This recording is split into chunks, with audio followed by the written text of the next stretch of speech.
ناظرین، آپ دیکھ رہے ہیں ہمارا چینل علم کی بہار اور میں ہوں آپ کا ہوسٹ علی۔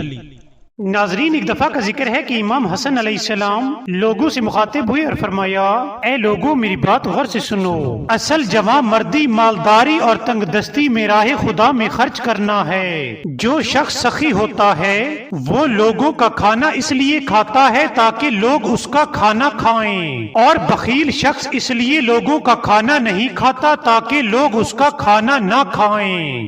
ناظرین، امام حسن علیہ السلام نے مزید فرمایا کہ جب حضرت موسیٰ علیہ السلام اللہ تعالیٰ سے ملاقات کے لیے کوہ طور پر پہنچے اور ان کے پیچھے سامری نے ان کی قوم کو شرک پر لگا دیا، اور جب حضرت موسیٰ علیہ السلام واپس پہنچے تب آپ نے سامری کو قتل کرنے کا ارادہ کیا۔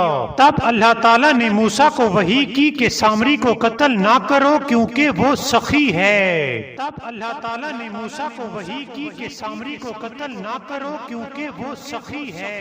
تب اللہ تعالیٰ نے موسیٰ کو وحی کی کہ سامری کو قتل نہ کرو کیونکہ وہ سخی ہے۔ ناظرین، اگر آپ کو ہماری ویڈیو پسند آئی ہو تو سبسکرائب کرنا مت بھولیے گا۔ Thank you.